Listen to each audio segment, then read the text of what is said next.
স্বাগত বিরতিহীন রাত ৯টায় বাংলাদেশের সঙ্গে আছি আমি জাহিদ। আর সবশেষের খবর জানাবো আমি মাহমুদা মমিতা। খেলার খবর জানাবো আমি জহিরুল ইসলাম। শুরুতে জানাচ্ছি শিরোনাম। দেশে আরও ৭০৬ জনের করোনা শনাক্ত, ১৩ জনের মৃত্যুর খবর ৩ ঘন্টা পর।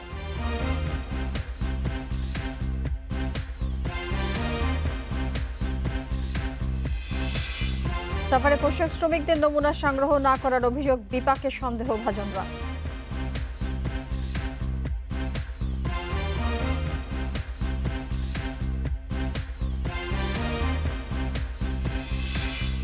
করোনা পরিস্থিতিতে নগদ অর্থ পাচ্ছে ৫০ লাখ পরিবার, বরাদ্দ ১২৫০ কোটি টাকা।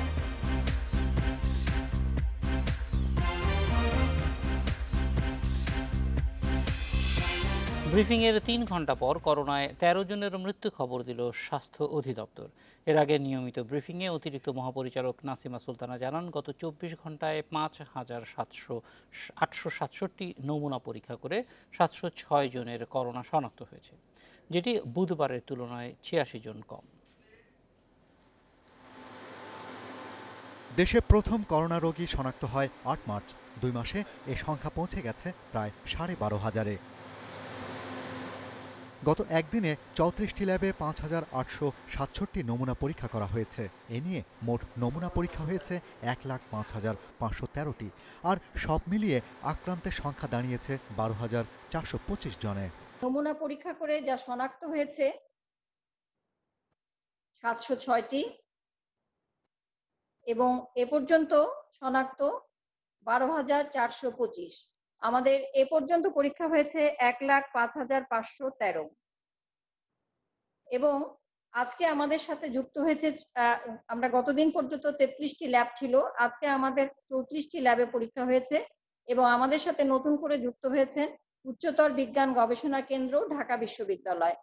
২ মাস ধরে প্রতিদিনই ব্রিফিংয়ে করোনার মৃত্যুর সংখ্যা জানানো হলেও বৃহস্পতিবার জানানো হয়নি। প্রায় ৩ ঘন্টা পর ১৩ জনের মৃত্যুর খবর দেয়া হয়। এদের মধ্যে রাজধানীতে ৬ জন, ঢাকা বিভাগে ৩ জন এবং চট্টগ্রামে ৪ জন। আজকে আমাদের যে গণনির্দেশনা আছে www.dghs.gov.bd, এই ওয়েবসাইটে সমস্ত তথ্যগুলো আছে এবং নির্দেশনাগুলো আছে। আমরা সবাই মিলে স্বাস্থ্যবিধি মেনে চলি, নির্দেশনা মেনে চলি এবং সুস্থ থাকি। কোভিড-১৯ প্রতিরোধ ও নিয়ন্ত্রণের পাশাপাশি অর্থনৈতিক কর্মকাণ্ড চালু রাখতে একগুচ্ছ স্বাস্থ্যবিধি প্রকাশ করা হয়েছে। সবাইকে সেই নির্দেশনা মেনে চলার পরামর্শ দেয়া হয়েছে। Shahriar Anirban, independent news, Dhaka. দেশে ২ মাসে করোনা শনাক্ত ১২,২৫৬,০০০-এরও বেশি। মোট আক্রান্তের ৫৮% ঢাকার বাসিন্দা। এছাড়াও ৫০% বয়স ২১ থেকে ৪০-এর মধ্যে। পোশাক কারখানা, শপিং মল, দোকানপাট খুলে দেওয়ার পর সংক্রমণ আরও বৃদ্ধির শঙ্কা বিশেষজ্ঞদের। দেশে প্রথম করোনা ভাইরাস শনাক্ত হয় ৮ মার্চ। এ ২ মাসে আক্রান্ত ১২,৪২৫ জনের মধ্যে শুধুমাত্র ঢাকা বিভাগেই আক্রান্ত হন ৮,০৩৮ জন, যা মোট আক্রান্তের ৮৩.০৫%। ঢাকা ছাড়াও নারায়ণগঞ্জ, গাজীপুর ও কিশোরগঞ্জকে ঝুঁকিপূর্ণ জেলা ঘোষণা করে স্বাস্থ্য বিভাগ। এ ৩ জেলায় শনাক্ত ১,৬০০-রও বেশি মানুষ। দেশে সবচেয়ে বেশি ২৬% আক্রান্ত ২১ থেকে ৩০ বছর বয়সের, ৩১ থেকে ৪০ বছর বয়সী ২৪%। মোট শনাক্তের ৬৮%ই পুরুষ, নারী ৩২%। ২১ থেকে ৩০ বছর যারা তারা বেশি আক্রান্ত হচ্ছেন।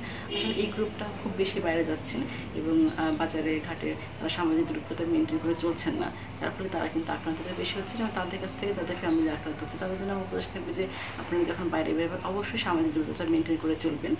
দেশে ২ মাসে করোনা পরীক্ষা হয়েছে ১,০৫,৪৬০ জনের, যার মধ্যে পজিটিভ আসে ১২,৪২৫ জনের। পরীক্ষার সুবিধা বাড়লে এ সংখ্যা কয়েক গুণ বাড়তে পারে বলে মত বিশেষজ্ঞদের। স্বাস্থ্যবিদরা বলছেন, অন্য দেশের মতো করোনা সংক্রমণের পিকের সময় এখনও সঠিকভাবে বলা যাবে না। স্বাস্থ্যবিধি মেনে চলার উপর তা নির্ভর করবে বলেও জানান তারা। গণহারে সংক্রমিত হচ্ছে মানুষ, যারা সংক্রমিত হচ্ছে তারা বলতে পারছে না কার কাছ থেকে তিনি সংক্রমিত হচ্ছেন। আমরা যদি সতর্ক হয়ে চলি তাহলে আমাদের সংক্রমণের ঢেউয়ের মাথাটা খুব তীক্ষ্ণ হবে না এবং শীর্ষবিন্দুতে পৌঁছাতে হয়তো আমাদের আরো সময় আমরা লাগবে। সেই সময়ের মধ্যে কিন্তু আমরা জনগণ আরো সচেতন হব, আমাদের হাসপাতালগুলো আরো প্রস্তুত হবে। লোকজনের যে মুভমেন্ট দেখছি, আমরা তো নিরাপদ দূরত্ব বজায় রাখতে পারছি না।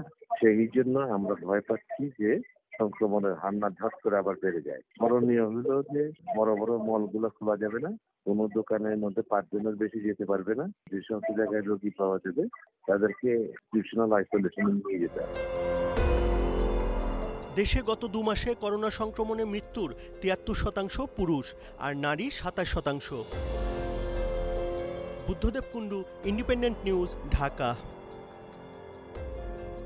করোনা পরীক্ষার নমুনা জমা দিতে নানা অব্যবস্থাপনা ও বিড়ম্বনায় পড়তে হচ্ছে রোগীদের। নির্ধারিত পরীক্ষা কেন্দ্রে প্রতিদিন 1000-এর বেশি রোগী এলেও পরীক্ষা করার সুযোগ পাচ্ছেন কয়েকশো।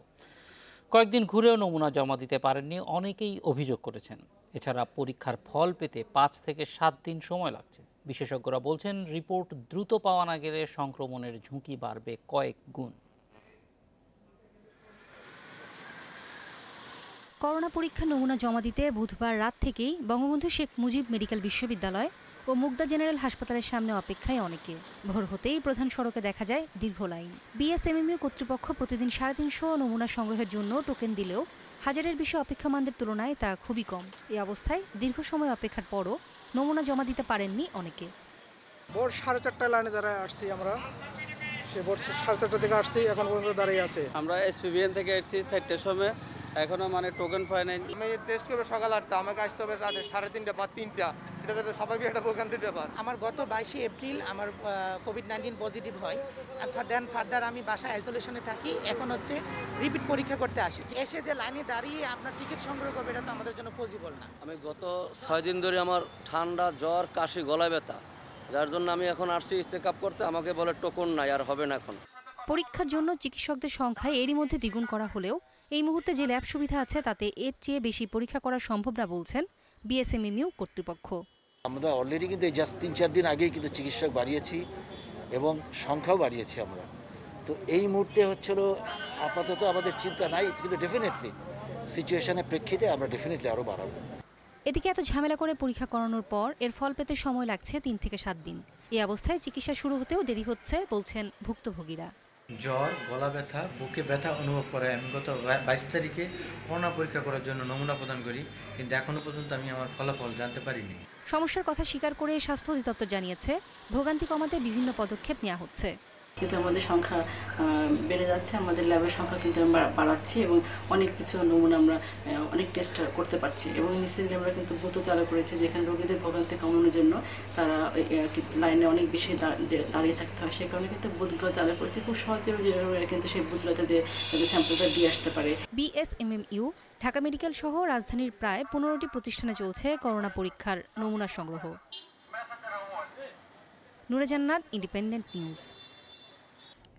সাভার উপজেলা স্বাস্থ্য কমপ্লেক্সে পোশাক শ্রমিকদের করোনা ভাইরাসের নমুনা সংগ্রহ না করার অভিযোগ করেছেন শ্রমিকরা। এতে সন্দেহভাজনরা পড়েছেন বিপাকে। সকালে উপজেলা স্বাস্থ্য কমপ্লেক্সে নমুনা দিতে যাওয়া শ্রমিকদের জানানো হয়েছে তাদের নমুনা স্বাস্থ্য কমপ্লেক্স থেকে সংগ্রহ করা হবে না। অনেকেই নিজেদের পেশা গোপন করে নমুনা দিয়েছেন বলে অভিযোগ করেছেন ভুক্তভোগীরা। এ বিষয়ে উপজেলার স্বাস্থ্য এবং পরিবার পরিকল্পনা কর্মকর্তা মোহাম্মদ সাইমুল হুদা জানিয়েছেন, উপজেলা প্রশাসনের সঙ্গে বিভিন্ন পোশাক কারখানার কর্মকর্তাদের বৈঠকে সিদ্ধান্ত হয়েছে পোশাক শ্রমিকদের নমুনা স্ব কারখানা কর্তৃপক্ষ বিজিএমইএ বা বিকেএমইএ এর সঙ্গে সমন্বয় করে তাদের নিজস্ব বুথ থেকে সংগ্রহ করা হবে।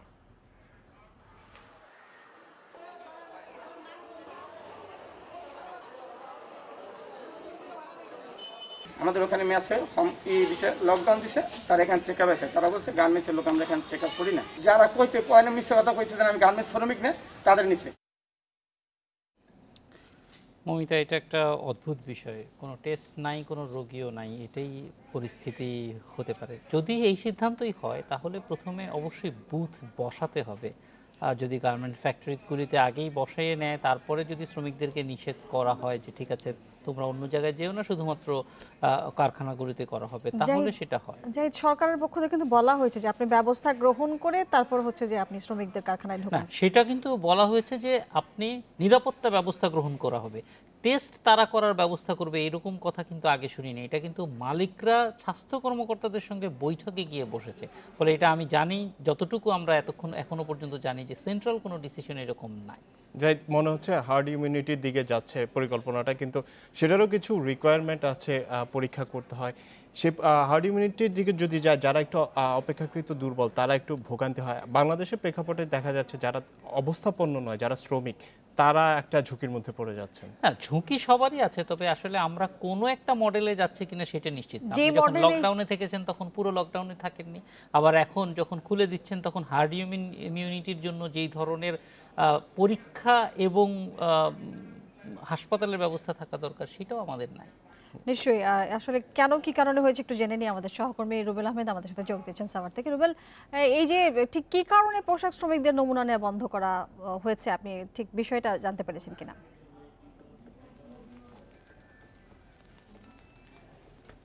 দেখুন, যখন পোশাক শ্রমিকরা অভিযোগ করেছেন যে তারা নমুনা দিতে গিয়েছেন সাভার উপজেলা স্বাস্থ্য কমপ্লেক্সে, তখন তাদেরকে বলা হয়েছে যে সাভার উপজেলা স্বাস্থ্য কমপ্লেক্সে কোনো পোশাক শ্রমিকদের নমুনা সংগ্রহ করা হবে না। এই সংবাদটি শোনার পরেই কিন্তু আমি সাভার উপজেলা স্বাস্থ্য কমপ্লেক্সে ছুটে গিয়েছি এবং যে সকল পোশাক শ্রমিকদের নমুনা সংগ্রহ করা হয়নি তাদের সাথে আমি কথা বলে আমি এই বিষয়ে জানার জন্য সাভার উপজেলা স্বাস্থ্য কমপ্লেক্সের যিনি পরিবার পরিকল্পনা কর্মকর্তা রয়েছে ডাক্তার সাইমুল হুদা, আমি তার সাথে মোবাইল ফোনে কথা বলার চেষ্টা করেছি। তিনি আমাকে যেটি জানিয়েছেন, তিনি বলছেন যে গতকালকে সাভার উপজেলা প্রশাসনের পক্ষ থেকে একটি মিটিং করা হয়েছে, যে বৈঠকে সাভার উপজেলা প্রশাসনের লোকজন ছিলেন, সাভার উপজেলা পরিষদের চেয়ারম্যান ছিলেন এবং সাভার শিল্পাঞ্চলের বেশ কিছু পোশাক কারখানার কর্মকর্তারা সেখানে উপস্থিত ছিলেন। সেখান থেকে সিদ্ধান্ত নেওয়া হয়েছে যে শিল্পাঞ্চলের বিভিন্ন কারখানায়, বিশেষ করে বড় বড় কারখানার ভিতরে বুথ স্থাপন করা হবে, যে বুথ থেকে ওই কারখানার শ্রমিকরা সেখানে নমুনা সংগ্রহ করবেন, এরপরে সেখান থেকে পরীক্ষার ব্যবস্থা করা হবে। এখন যারা আক্রান্ত হয়েছেন বা হচ্ছেন তাদের ক্ষেত্রে কি হবে? তাদের সমন্বয় করতে, বুথ তৈরি করতে বসতে, সেটা তো সময় সাপেক্ষ ব্যাপার।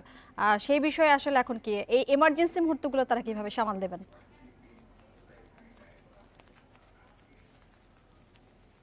দেখুন, এই বিষয়টি আমি কিন্তু স্বাস্থ্য কর্মকর্তার সাথে কথা বলার চেষ্টা করেছি, যে আসলে যেহেতু আপনারা একটি সিদ্ধান্ত নিয়েছেন যে বুথ নির্মাণ করার পরে সেখান থেকে তারা নমুনা সংগ্রহ করবে, যেহেতু এখন পর্যন্ত বুথ নির্মাণ করা সম্ভব হয়নি, তাহলে আপনারা কেন আজকে থেকে নমুনা নেওয়া বন্ধ করে দিয়েছেন? তিনি কিন্তু বলেছেন যে সাভার উপজেলার যিনি নির্বাহী কর্মকর্তা রয়েছেন তার সাথে যোগাযোগ করার জন্য। এরপরে আমি সাভার উপজেলা নির্বাহী কর্মকর্তার সাথে যোগাযোগ করার চেষ্টা করেছি, তাকে একাধিকবার ফোন দিয়েছি, তার মোবাইল ফোনটি কিন্তু আমি বন্ধ পেয়েছি এবং আমি তার অফিসে গিয়েছি, তার বাসভবনের সামনে গিয়েছি, আমি কিন্তু তারপরে তার সাথে যোগাযোগ করতে পারিনি। যার কারণে আসলে এই যে সকল শ্রমিকরা এখন পর্যন্ত নমুনা দেওয়ার জন্য ঘুরছে, সন্দেহভাজন যে করোনা রোগী রয়েছে, তারা কিন্তু দিতে পারছে না, তারা কিন্তু চরম বিপাকে পড়েছে এবং তারা কিন্তু আদৌ জানে না যে তারা কিভাবে দিবে। তবে তারা থেকে এই বিষয়ে একটা তথ্য জানতে চাই, এখন পর্যন্ত সাভারে কতজন শ্রমিক আক্রান্ত হয়েছেন এবং সাসপেক্টেড কারা কারা আছেন, কি পরিমাণ শ্রমিক আসলে নমুনা দিতে গিয়েছিলেন, ভিড় কেমন হয়েছিল আজকে শ্রমিকদের?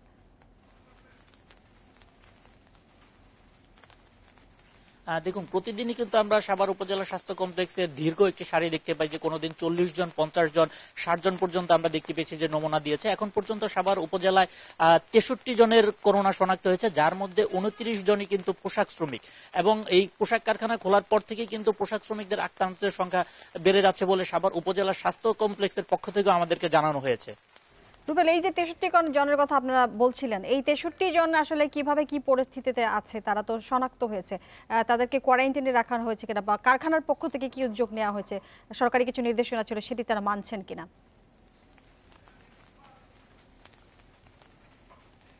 দেখুন, এই 63 জনে কিন্তু পোশাক শ্রমিক নয়, 63 জনের মধ্যে 29 জন হচ্ছে পোশাক শ্রমিক এবং এই 63 জন থেকে এরই মধ্যে 5 জন সুস্থ হয়ে কিন্তু ফিরে এসেছেন এবং এই 63 জনের মধ্যে সাভার উপজেলা স্বাস্থ্য কমপ্লেক্সের এক চিকিৎসকও কিন্তু ছিলেন, তিনিও কিন্তু সুস্থ হয়েছেন। আর যে পোশাক শ্রমিকরা আক্রান্ত হয়েছেন তাদের সবাইকে কিন্তু উপজেলা স্বাস্থ্য কমপ্লেক্সের পক্ষ থেকে আমাদেরকে জানানো হয়েছে যে মিরপুরের মাতৃসদন লালকুটির যে হাসপাতালটি রয়েছে সেখানে কিন্তু তাদের আইসোলেশনে পাঠানো হয়েছে এবং বাকি যে বিভিন্ন পেশার বিভিন্ন পেশার যারা আক্রান্ত হয়েছেন তাদেরকেও কিন্তু তারা বিভিন্ন হাসপাতালে চিকিৎসার জন্য পাঠিয়েছেন। সাভার উপজেলা স্বাস্থ্য কমপ্লেক্সের যে আইসোলেশন সেন্টার রয়েছে সেখানেও কিন্তু বেশ কয়েকজন চিকিৎসাধীন রয়েছেন এবং বেশ কয়েকজন কিন্তু তাদের নিজ নিজ বাসাতেও কিন্তু চিকিৎসকের পরামর্শ নিয়ে সেখান থেকে তারা চিকিৎসা সেবা নিচ্ছেন।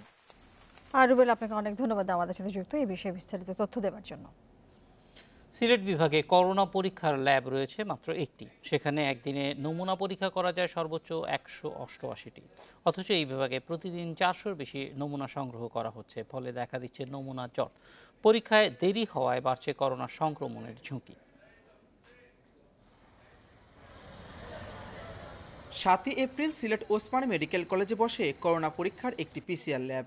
সেটিকে ঘিরেই বিভাগের 4 জেলা থেকে প্রতিদিন অন্তত 400 নমুনা সংগ্রহ করা হচ্ছে, কিন্তু পরীক্ষা করা হচ্ছে অর্ধেকেরও কম। 2 শিফটে কাজ করে, দেখেন সকাল 8টা থেকে রাত 8টা 9টা 10টা পর্যন্ত কাজ করে। তারপরে এই রিপোর্টগুলো কম্পাইল করে সব কিছু রেডি করতে অনেক সময় 12টা 1টাও বেজে যায়। তারপরে এই রিপোর্টগুলো তারা আবার পজিটিভগুলো শুধু আমাদের জানায়। ল্যাবের সক্ষমতারও একটা সীমাবদ্ধতা আছে, লোকবল সংকটও আছে। কর্তৃপক্ষ জানিয়েছেন এই ল্যাবে 2 শিফটে 40 জন টেকনিশিয়ান কাজ করছেন, যা চাহিদার তুলনায় একেবারেই কম। বিভাগের অন্য জেলাগুলোতেও ল্যাব স্থাপনের তাগিদ দেন ওসমানী মেডিকেল কলেজের অধ্যক্ষ। ডিসেন্ট্রালাইজ করা যায়, যেমন হবিগঞ্জ মেডিকেল কলেজ আছে, শাহজালাল বিজ্ঞান প্রযুক্তি বিশ্ববিদ্যালয় আছে, ওনারা যদি আরও 100 করে করে, তাহলে আমার যে 400 স্যাম্পল আছে, আমার যেটা ইনপুট হচ্ছে 400, 500 আসতেছে কোনো দিন, আর আমি দিতে পারছি কিন্তু 188, ম্যাক্সিমাম আমি 90 করলে হচ্ছে 180, আর এমনি হচ্ছে 188, কিন্তু এখানের মধ্যে দেখা যায় কিছু জিনিস হলো স্যাম্পলের এররটাকে। স্বাস্থ্য অধিদপ্তর জানিয়েছে শাহজালাল বিজ্ঞান ও প্রযুক্তি বিশ্ববিদ্যালয়ে এরই মধ্যে ল্যাব স্থাপনের প্রক্রিয়া শুরু হয়েছে, চালু হবে শিগগিরই। বুধবার পর্যন্ত সিলেট বিভাগে করোনা শনাক্ত হয়েছে 257 জনের, মারা গেছে 4 জন এবং সুস্থ হয়ে বাড়ি ফিরেছেন 7 জন। মাধব কর্মকার, ইন্ডিপেন্ডেন্ট নিউজ, সিলেট। করোনায় ভিডিও কনফারেন্সের মাধ্যমে বিচার কাজ চালাতে অনুমোদন দিয়েছে মন্ত্রিসভা। শিগগির এই সংক্রান্ত অধ্যাদেশ জারি করা হবে বলে জানিয়েছেন মন্ত্রিপরিষদ সচিব। তিনি আরও বলেছেন, সামাজিক দূরত্ব নিশ্চিত করতে আইন শৃঙ্খলা বাহিনীকে আরও কঠোর হওয়ার নির্দেশ দিয়েছেন প্রধানমন্ত্রী।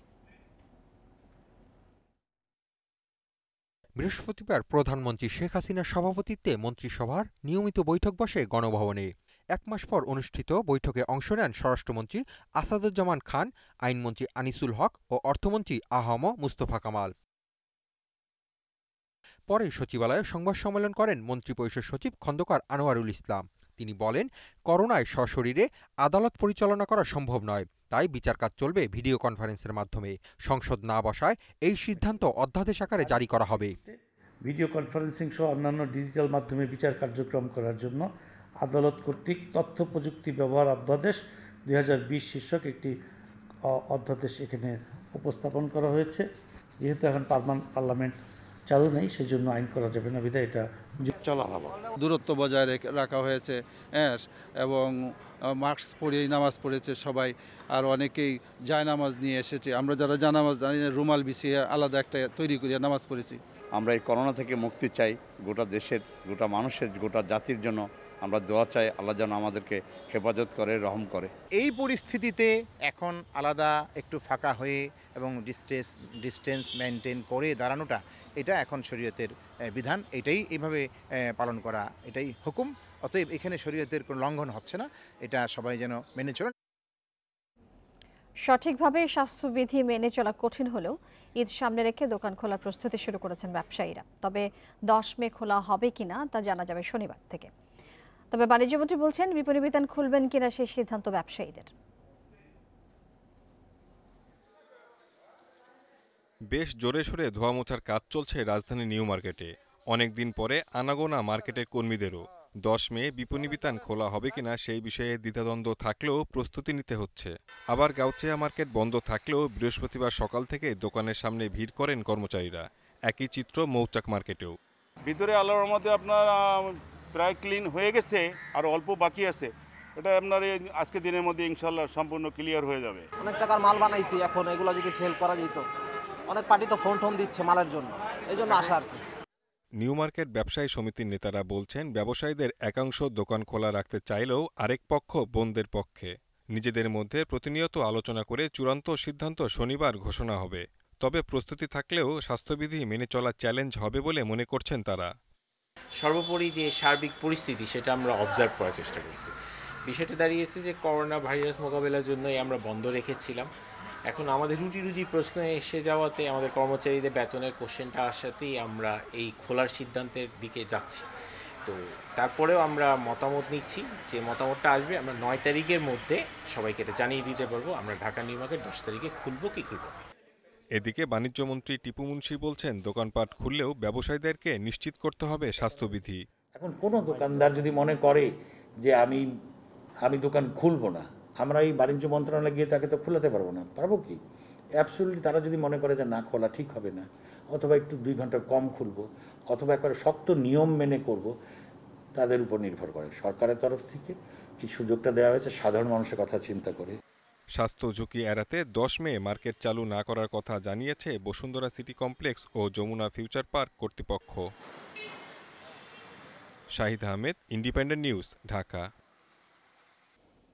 সারা দেশে 10 মে থেকে সীমিত পরিসরে শপিং মল, মার্কেট খুলে দেওয়ার ঘোষণার পর এবার ক্রেতা বিক্রেতাদের জন্য দেয়া হয়েছে 9টি নির্দেশনা। তথ্য অধিদপ্তরের দেয়া নির্দেশনায় বলা হয়, হাট বাজার, ব্যবসা কেন্দ্র, দোকানপাট ও শপিং মলগুলো সকাল 10টা থেকে বিকেল 4টা পর্যন্ত খোলা রাখা যাবে। ফুটপাতে বসতে দেয়া হবে না অস্থায়ী কোনো দোকান। প্রতিটি শপিং মলে হাত ধোয়া অথবা হ্যান্ড স্যানিটাইজারের ব্যবস্থা রাখতে হবে। ক্রেতা ও বিক্রেতাকে মানতে হবে শারীরিক দূরত্বের নিয়ম। মাস্ক না পরে কোনো ক্রেতা দোকানে প্রবেশ করতে পারবে না। একই সাথে বিক্রেতা ও দোকান কর্মচারীকেও পরতে হবে মাস্ক ও গ্লাভস। শপিং মলে আসা যানবাহনগুলোকে জীবাণুমুক্ত করার ব্যবস্থা রাখতে হবে। প্রতিটি শপিং মল বা বিপণী বিতানের সামনে স্বাস্থ্যবিধির সতর্কবাণী ঝুলিয়ে রাখতে হবে।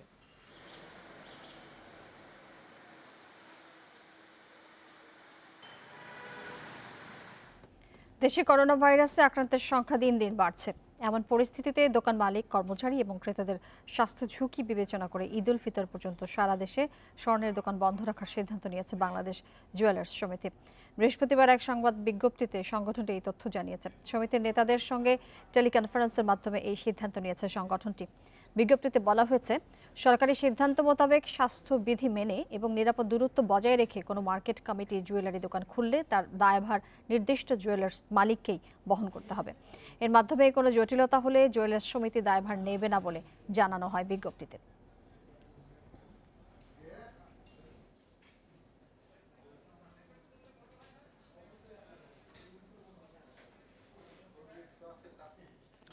করোনায় সামনে আরও কঠিন সময় পার করতে হবে বলে আশঙ্কা অনেকের। আওয়ামী লীগের সাধারণ সম্পাদক ওবায়দুল কাদের বলেছেন, এ অবস্থায় দলের নেতাকর্মীদের মানসিকভাবে প্রস্তুত থাকতে হবে। বৃহস্পতিবার দুপুরে ভিডিও বার্তায় তিনি এ আহ্বান জানান। ওবায়দুল কাদের বলেন, করোনা আক্রান্ত 210 দেশ ও অঞ্চলের মধ্যে বাংলাদেশের অবস্থান 37তম। সামনের চ্যালেঞ্জ সাহসিকতার সাথে মোকাবেলা করতে দলের নেতাকর্মীদের অনুরোধ জানান তিনি। এ সময় তিনি আরও বলেন, দলের পক্ষ থেকে 90 লাখ পরিবারের মধ্যে খাদ্য সহায়তা ও 8.5 কোটি টাকা অর্থ সহায়তা দেয়া হচ্ছে। একই সাথে দেশের বিভিন্ন অঞ্চলে ফ্রি অ্যাম্বুলেন্সের ব্যবস্থা, লাশ দাফন, টেলিমেডিসিন কার্যক্রম পালন করছে দলের নেতাকর্মীরা। তখনকার সরকার নেত্রীর ফিরে আসা সামনে আরো কঠিন সময় আসছে বলে অনেকে আশঙ্কা প্রকাশ করেছে। এই চ্যালেঞ্জিং সময় অতিক্রম করতে হবে আমাদের সাহসিকতার সাথে। তাই আমি বাংলাদেশ আওয়ামী লীগের সকল স্তরের নেতা কর্মীদের মানসিক প্রস্তুতি রাখার আহ্বান জানাচ্ছি। করোনা সংক্রমণ নিয়ে সরকার জনগণকে সঠিক তথ্য দিচ্ছে না বলে অভিযোগ করেছেন বিএনপি মহাসচিব মির্জা ফখরুল ইসলাম আলমগীর। বৃহস্পতিবার দুপুরে গুলশানে চেয়ারপারসনের কার্যালয়ে এক অনুষ্ঠানে তিনি অভিযোগ করেছেন, জনগণের সঙ্গে প্রতারণা করা হচ্ছে। মির্জা ফখরুল আরও বলেন, করোনা পরিস্থিতি মোকাবিলায় সরকার চরমভাবে ব্যর্থ হয়েছে। সরকারের নীতি নির্ধারণী পর্যায়ে সমন্বয়হীনতা, অদূরদর্শিতা, অদক্ষতা, অযোগ্যতা, সিদ্ধান্তহীনতা স্পষ্ট হয়ে উঠেছে। শপিং মল সহ ঈদের কেনাকাটার জন্য দোকানপাট খুলে দেওয়ার সমালোচনা করে তিনি আরও বলেছেন, এতে সংক্রমণ আরও বাড়বে, জনস্বাস্থ্য হুমকির মুখে পড়বে। এ সময় কার্টুনিস্ট, ব্লগার এবং সাংবাদিক গ্রেপ্তারের সমালোচনা করে তিনি বলেছেন, করোনা দুর্যোগের মধ্যেও ভিন্ন মত সহ্য করতে পারছে না সরকার।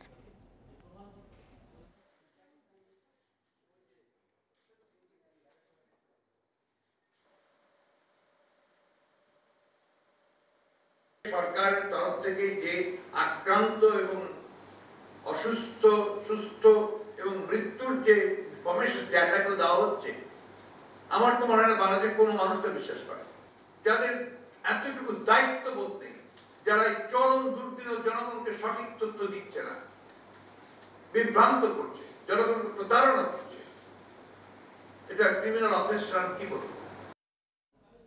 সামাজিক যোগাযোগ মাধ্যমের অপব্যবহার বা নিজ অ্যাকাউন্ট থেকে সরকারি চাকরিজীবী কেউ ক্ষতিকারক কোনো কন্টেন্ট পোস্ট, লাইক বা শেয়ার দিলে তার বিরুদ্ধে আইনানুগ ব্যবস্থা নেওয়া হবে।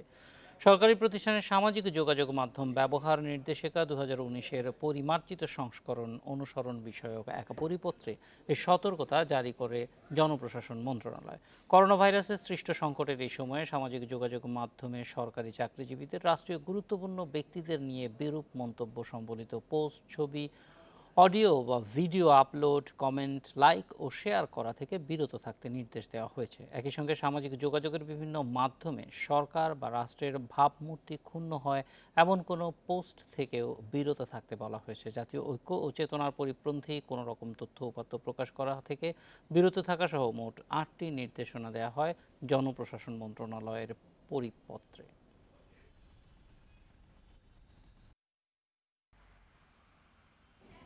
করোনা পরিস্থিতিতে বিপাকে পড়া 50 লাখ পরিবারকে নগদ অর্থ সহায়তা দিচ্ছে সরকার। 12 মে এই সহায়তা দেওয়ার সিদ্ধান্ত হয়েছে বলে জানিয়েছেন দুর্যোগ ব্যবস্থাপনা এবং ত্রাণ প্রতিমন্ত্রী। এজন্য বরাদ্দ হয়েছে 1250 কোটি টাকা। এর আওতায় এককালীন 2500 টাকা করে পাবে তালিকাভুক্ত পরিবারগুলো। করোনা ভাইরাসের সংক্রমণ ঠেকাতে টানা ছুটিতে বন্ধ অফিস, আদালত, ব্যবসা বাণিজ্য। জরুরি প্রয়োজন ছাড়া ঘরের বাইরে না যাওয়ার নির্দেশনা দিয়েছে সরকার। এই পরিস্থিতিতে শ্রমের চাহিদা কমে যাওয়ায় বিপাকে দিন এনে দিন খাওয়া মানুষ। করোনা পরিস্থিতিতে বিপাকে পড়া 50 লাখ পরিবারকে নগদ অর্থ সহায়তার ঘোষণা দেন প্রধানমন্ত্রী। এর পরিপ্রেক্ষিতে দুর্যোগ ব্যবস্থাপনা ও ত্রাণ মন্ত্রণালয়, আইসিটি বিভাগ ও প্রধানমন্ত্রী কার্যালয়ের এটুআই প্রকল্পের যৌথ উদ্যোগে তৈরি করা হয়েছে তালিকা। মোবাইল ব্যাংকিংয়ের মাধ্যমে তালিকাভুক্তদের 2500 টাকা করে দেওয়া হবে বলে জানিয়েছেন দুর্যোগ ব্যবস্থাপনা ও ত্রাণ প্রতিমন্ত্রী। এই যে ডাটাবেসটা হচ্ছে 1,25,00,000 পরিবারের, এখান থেকেই 50 লক্ষ পরিবারকে উনি যারা হতদরিদ্র সেই রকম পরিবারকেই উনি নগদ অর্থ সহায়তা দিবেন। টাকাটা একবারই দেওয়া হবে। এটার বাজেট ধরা হয়েছে 1250 কোটি টাকা। 12 মের মধ্যে তারা কাজটি সম্পন্ন করতে চান। এদিকে কর্মহীন মানুষের খাদ্য সহায়তার জন্য সারা দেশে এরই মধ্যে 14 দফায় দুর্যোগ ও ত্রাণ মন্ত্রণালয় প্রায় 1,44,000 টন চাল ও প্রায় 62 কোটি টাকা বরাদ্দ দিয়েছে। একই সঙ্গে শিশু খাদ্যের সহায়তা হিসাবে 7 দফায় 16 কোটি টাকা বরাদ্দ দেওয়া হয়েছে। 24 মার্চ থেকে গত 4 মে পর্যন্ত 14 দফায় আমরা 1,44,000 মেট্রিক টন চাল বরাদ্দ দিয়েছি এবং 62 কোটি টাকা নগদ বরাদ্দ দেওয়া হয়েছে। আর শিশু খাদ্যের জন্য 16 কোটি টাকা দেওয়া হয়েছে। প্রতিমন্ত্রী জানান, খাদ্য সহায়তা হিসাবে চলতি মাসে আরও 1 লাখ টন চাল বরাদ্দ হচ্ছে। জুন মাসে বরাদ্দ হবে আরও 2 লাখ টন চাল। Hasib Mahmud Shah, independent news, Dhaka. জাহিদ, অন্যান্য খবর আমরা শুনছিলাম, এবার সহকর্মীর কাছ থেকে জেনে দেই খেলার খবর কি আছে হাতে। ধন্যবাদ মৌমিতা। জাহিদ, গতকাল বুন্দেসলিগা নিয়ে কথা বলছিলাম, শুরু একটা দিন ধার্য হয়েছে। এবার একটা গুরুত্বপূর্ণ যে আইসিসি টি20 ওয়ার্ল্ড কাপের একটা গুরুত্বপূর্ণ সিদ্ধান্ত। আগামীকাল ক্রিকেট অস্ট্রেলিয়ার সাথে আইসিসির একটা অনলাইন ভার্চুয়াল একটা মিটিং হবে। সেটা মহা গুরুত্বপূর্ণ সিদ্ধান্তটা হয়তো কালকে আমরা জানতে পারবো। জানিয়ে দিচ্ছি বিস্তারিত। শুরুতে জানাবো শিরোনাম। টেস্টে আরও ধারাবাহিক হতে চান মুশফিক, 3 ফরম্যাটের ক্রিকেটিংয়ের 6।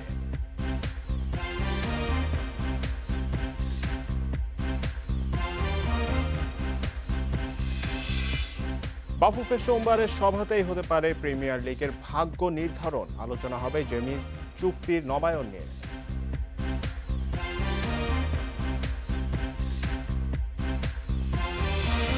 ওয়ানডে টি20 নিয়ে খুব একটা কষ্ট আক্ষেপ নেই, তবে টেস্ট ক্রিকেটে আরও ধারাবাহিক হওয়াটাই মুশফিকুর রহিমের চাওয়া। করোনা শেষে ক্রিকেটে ফিরে সামনের 3-4 বছরে 3 ফরম্যাটে দেশকে নিতে চান 6 নম্বরে।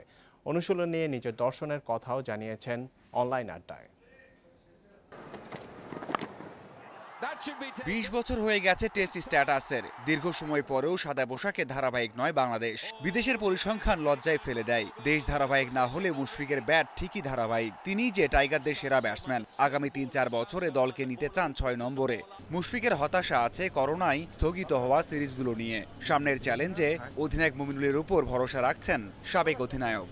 20 বছর আমরা সেভাবে অ্যাচিভ করতে পারিনি, যেরকম আমাদের কিছু ক্যালিবার প্লেয়াররাও ছিল, but at the same side আমি মনে করি যে অ্যাটলিস্ট আমাদের হোম কন্ডিশনে আমাদের গ্রাফিক্সটা একটু হলেও উপরের দিকে যাচ্ছে।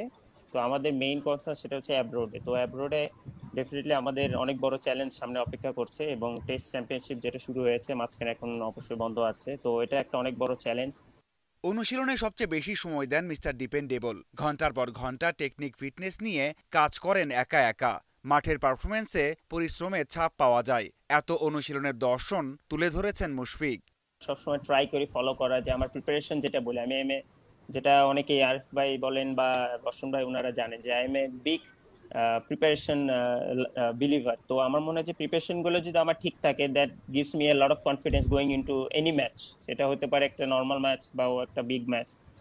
অনলাইন আড্ডায় জানিয়েছেন তার চোখে সেরা কোচ নাজমুল আবেদিন ফাহিম। বিদেশি কোচের তালিকায় সবার উপরে জেমি সিডন্স, তারপরেই রয়েছেন হাথুরু সিংহা। মুশফিকের বিশ্বাস ঈদের পর প্রিমিয়ার লিগ দিয়ে মাঠে ফিরতে পারবেন ক্রিকেটাররা।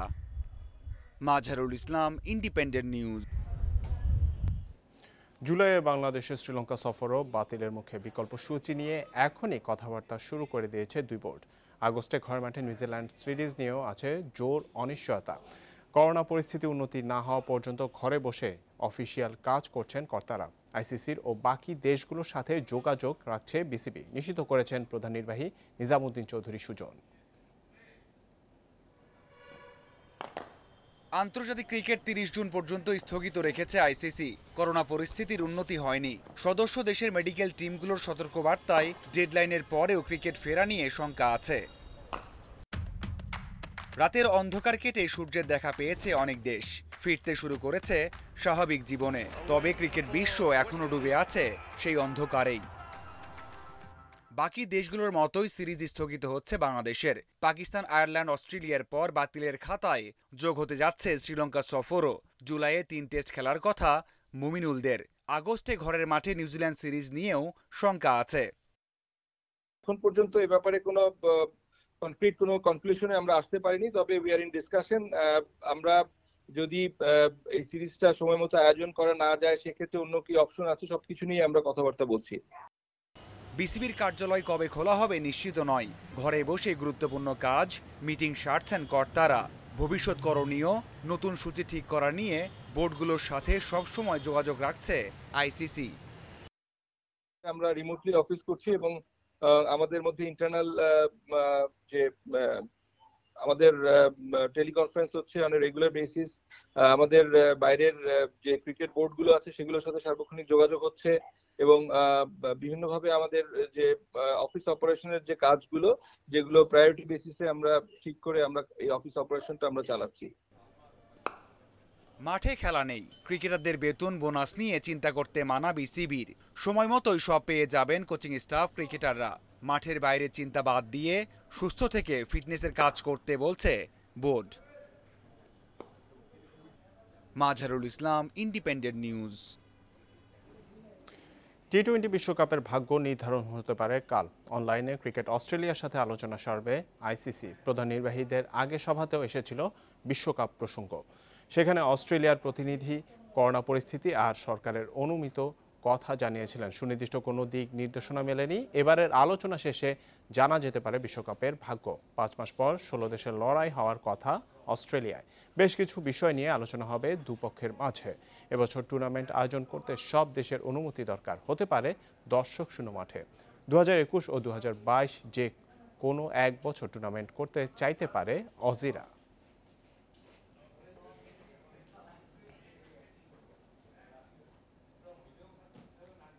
এবার জানাবো ফুটবলের খবর। সোমবারই ভাগ্য নির্ধারণ হয়ে যেতে পারে বাংলাদেশ প্রিমিয়ার লিগ ফুটবলের।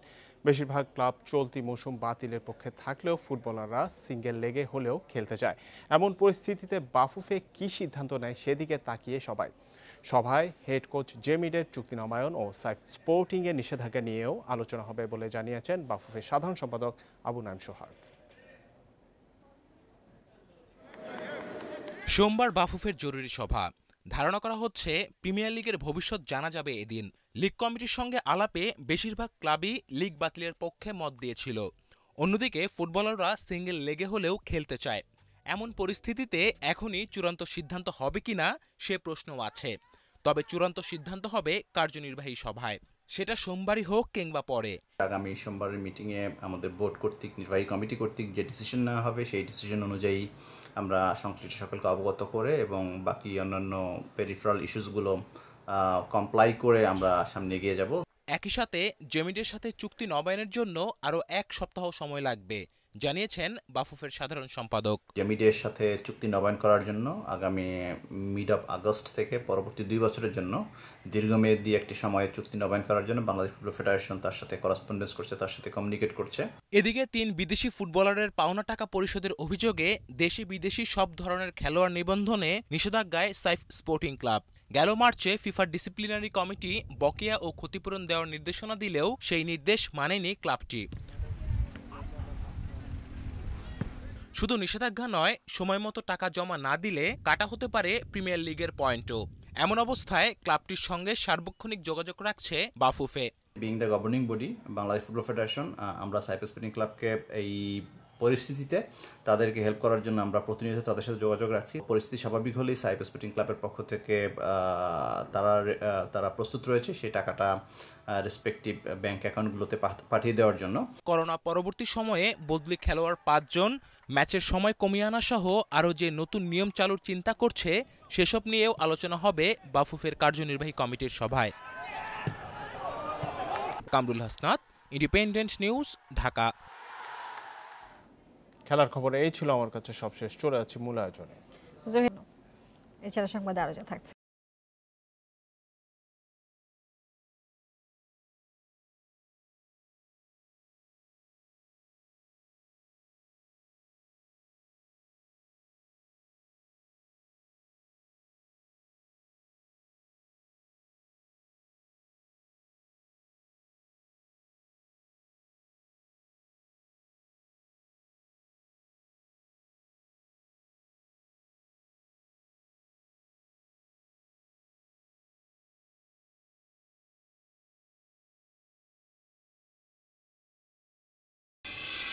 এ নিয়ে প্রতিবেদন থাকছে সংবাদের শেষ অংশে।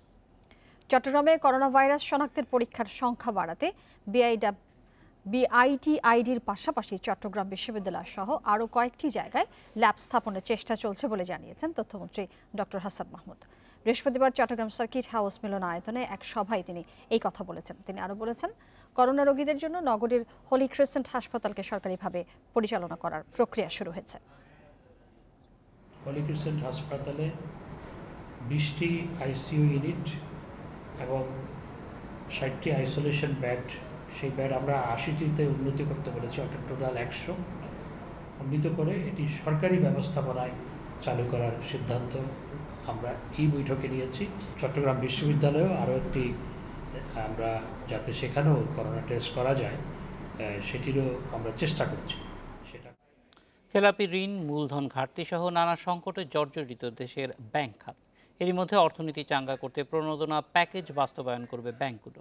এতে ব্যাংকের উপর চাপ বাড়বে বলে মনে করছেন এ খাত সংশ্লিষ্টরা। বিশ্লেষকরা বলছেন, ঋণ নির্ভর এসব পরিকল্পনা বাস্তবায়নে জোরদার করতে হবে বাংলাদেশ ব্যাংকের তদারকি। করোনার প্রাদুর্ভাবের কারণে দেশের সম্ভাব্য অর্থনৈতিক ক্ষতি মোকাবেলায় প্রায় 1 লাখ কোটি টাকার প্যাকেজ ঘোষণা করেছে সরকার। আর্থিক এ প্যাকেজ বাস্তবায়নের দায়িত্ব পড়েছে দেশের ব্যাংকগুলোর ওপর। সংশ্লিষ্টরা বলছেন, বর্তমানে ব্যাংকগুলোর তারল্য পরিস্থিতি সন্তোষজনক নয়। সুদ হার কমে যাওয়ায় আমানতে প্রবৃদ্ধিও কমে গেছে। এ অবস্থায় সরকারি ব্যাংকগুলো চ্যালেঞ্জ নিতে পারলেও বেগ পেতে হবে বেসরকারি ব্যাংকগুলোকে। যেহেতু লকডাউন চলছে, ইন্টারনাল যে কনজাম্পশন সেটা কিন্তু অনেকটাই কম, লোকাল প্রোডাকশনে কিন্তু অনেক ফ্যাক্টরি কিন্তু এখন বন্ধ আছে। সো ওভারঅল একটা এর মধ্যে চলছে, একটা অর্থনীতি কিন্তু চাপের মধ্যে আছে। আর যেহেতু অর্থনীতি যখন চলমান থাকে তখন কিন্তু ব্যাংকগুলো কিন্তু থ্রাইভিং থাকে। এটা কিন্তু মানে একটা কমপ্লিমেন্ট করে একজন আরেকজনকে। যখন অর্থনীতির প্রয়োজন ব্যাংক থাকে, ব্যাংকের প্রয়োজন অর্থনীতি আছে, তো একটা চাপের মধ্যে ডেফিনেটলি আছে। প্রণোদনার প্যাকেজের আওতায় চলতি মূলধন ঋণ দেওয়ার ক্ষেত্রে ঝুঁকি বেশি থাকে। প্রকৃত ক্ষতিগ্রস্তরাই যাতে এ অর্থ পায়, এজন্য যাচাই বাছাই করে ঋণ দেওয়ার পরামর্শ অর্থনীতিবিদদের। পাশাপাশি কেন্দ্রীয় ব্যাংকে তদারকি জোরদার করার তাগিদ তাদের। ব্যাংকগুলোকে এই দায়িত্ব পালন করতে হবে, কারণ ব্যাংকের মূল কাজই হলো দেশের অর্থনৈতিক কর্মকাণ্ডে সহায়তা করা। এখানে ব্যাংকগুলোকে এই কাজগুলোকে, যেগুলো এখন বিশেষ কাজগুলো দেওয়া হয়েছে, সেগুলো কিন্তু রুটিন জব হিসাবে নিলে চলবে না। এটাকে গতানুগতিকভাবে আগের ছকের মতো যদি এটা ইমপ্লিমেন্ট করে তবে কিন্তু চলবে না। এখানে তাদের ছক থেকে বেরিয়ে আসতে হবে। কোনো ব্যাংক সংকটে পড়লে সহযোগিতার আশ্বাস দিচ্ছে বাংলাদেশ ব্যাংক। তাই পরিকল্পনা বাস্তবায়নে তেমন সমস্যা হবে না বলছেন কেন্দ্রীয় ব্যাংকের মুখপাত্র। আমরা তো মনে করি যে প্রত্যেকটা ব্যাংকই